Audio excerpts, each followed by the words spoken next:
O que é a alma? Vídeo 4. O ser humano vivo. Na obra Journal of Biblical Literature, o professor C.A. Briggs, após profunda análise da palavra alma na Bíblia, comentou: alma, soul, no seu uso em inglês, no tempo atual, transmite usualmente um significado muito diferente de nefesh, em hebraico, e é fácil que o leitor incauto a interprete erroneamente. A Bíblia diz: e Jeová Deus passou a formar o homem do pó do solo, e a soprar nas suas narinas o fôlego de vida. E o homem veio a ser uma alma vivente, do hebraico nefesh. O apóstolo Paulo recitou essas palavras. O primeiro homem, Adão, tornou-se alma vivente, do grego psique. Note que a Bíblia não diz que o homem possui uma psique, nefesh, alma, mas que ele é uma alma, assim como os animais são almas. Foquemos em um detalhe importante no texto do Novo Testamento. O primeiro homem, Adão, tornou-se alma vivente. O último Adão tornou-se espírito vivificante. Não obstante, o primeiro não é o que é espiritual, mas o que é físico. Depois, aquilo que é espiritual.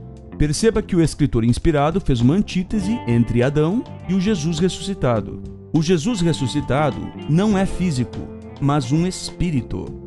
Adão não era um espírito, mas uma alma vivente física. Claramente, a expressão alma vivente, especificamente nessa passagem, equivale a ser humano vivo, criatura humana viva.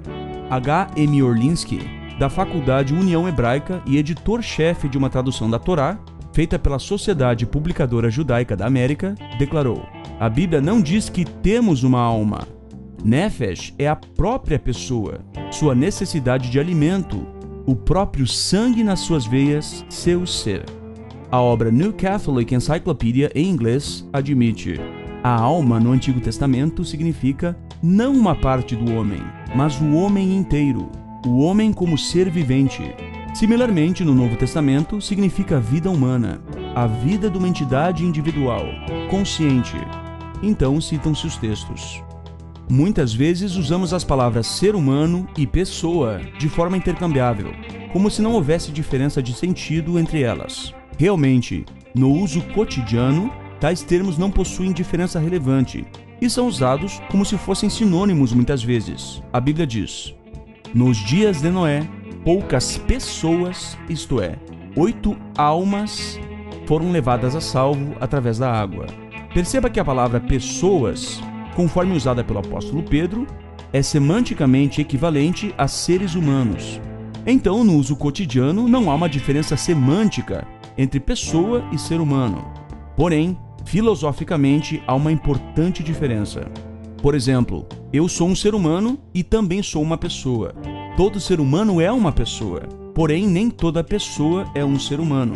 Jeová Deus é uma pessoa, o Filho de Deus é uma pessoa, os anjos são pessoas, mas eles não são seres humanos. Neste vídeo eu não vou me deter no conceito de pessoa, portanto, deixemos de lado este ponto por agora. Reflita: o que é um ser humano? Você consegue imaginar um ser humano sem corpo humano? Você certamente consegue imaginar uma pessoa, tal como Jeová Deus, sem corpo humano. Mas um ser humano sem corpo humano é uma contradição em termos, pois o corpo humano faz parte do conceito de criatura humana. Então, na criação do homem e em muitas outras passagens bíblicas, a expressão alma, ou mais precisamente alma vivente, é equivalente ao ser humano vivo, ou criatura humana viva. Uma evidência disso é que várias traduções da Bíblia vertem de forma alternativa a passagem em questão, de Gênesis capítulo 2, versículo 7.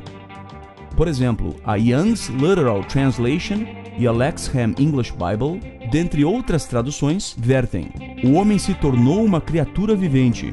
A International Standard Version e a Nova Versão Internacional, dentre inúmeras outras traduções, vertem: o homem se tornou um ser vivente. O estudo perspicaz diz: a mesma frase hebraica usada para a criação animal, a saber, Nefesh Hayah, é aplicada a Adão, quando depois de Deus ter formado o homem do pó do solo e soprado em suas narinas o fôlego da vida, o homem veio a ser uma alma vivente. Gênesis 2:7. O homem distinguia-se da criação animal, mas esta distinção não se devia a ele ser uma nefesh, alma, e eles não. Portanto, assim como os animais são almas, a criatura humana também é uma alma. É verdade que o ser humano se distingue dos animais, mas tal diferença não está neste conceito específico de alma, pois ambos são criaturas terrestres que respiram.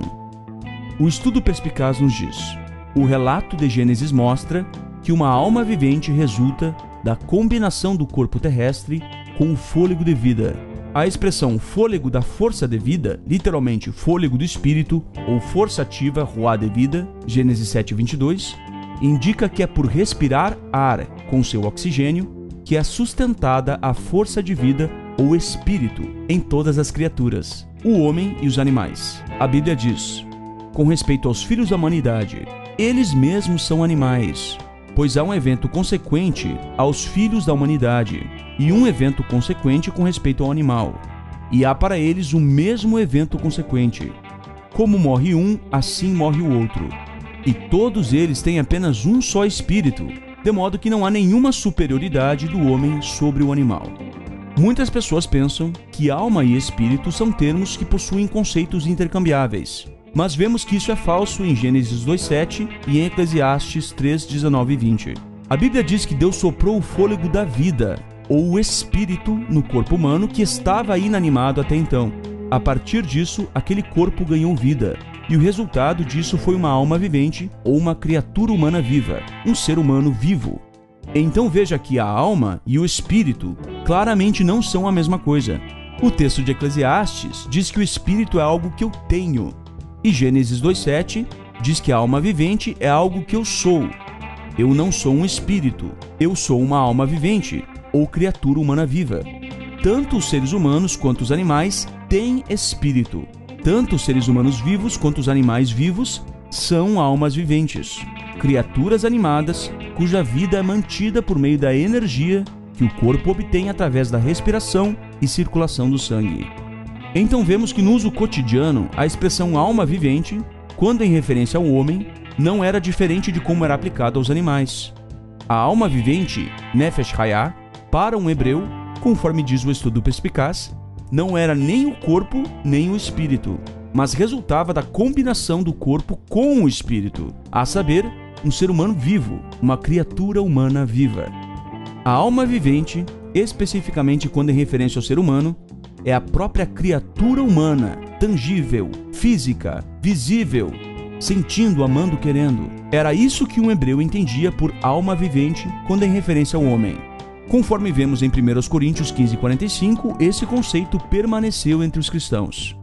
Portanto, especificamente no uso cotidiano do termo, a alma vivente é aquilo que percebemos a partir de nossos sentidos, aquilo que é físico, vivo, que tem desejos, dores físicas, memórias, sangue, a criatura humana viva. Embora eu não seja um mero corpo, se alguém fizer um corte no meu corpo, terá ferido a mim, porque eu sou dependente desse corpo. Aquilo que você faz ao meu corpo, você faz a mim. Em vista disso, a alma, a saber, a criatura humana, não é uma entidade que pode viver conscientemente fora de um corpo. Portanto, a ideia de almas desencarnadas que vivem conscientemente no mundo espiritual não é bíblica. Para os hebreus e cristãos dos tempos bíblicos, a alma jamais significou uma parte espiritual ou racional de uma criatura humana, mas o próprio ser humano, conceito que abrange o corpo físico. Recapitulação.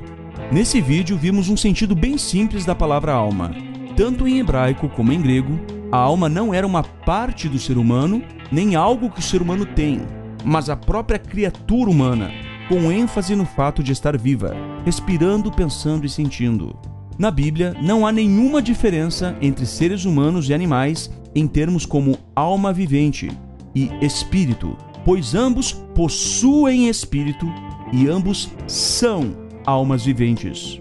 É verdade que a criatura humana é superior à criatura animal, mas tal superioridade não está nem no conceito de alma vivente, nem de espírito, como se os seres humanos fossem almas viventes e os animais não fossem. Então aqui nós concluímos a primeira parte dessa série. Agora nós vimos como a expressão alma vivente, quando usada no cotidiano de um cristão ou hebreu, era uma referência à criatura humana viva, que respirava e incluía os corpos físicos. No entanto, em outras passagens bíblicas, e principalmente na doutrina da ressurreição, a palavra alma assume um novo sentido, que é mais abstrato e profundo que o que vimos neste vídeo. No próximo vídeo, cujo título é A Alma, a Pessoa Virtual, entraremos mais a fundo na diferença entre ser humano como criatura em oposição à pessoa como entidade inteligente.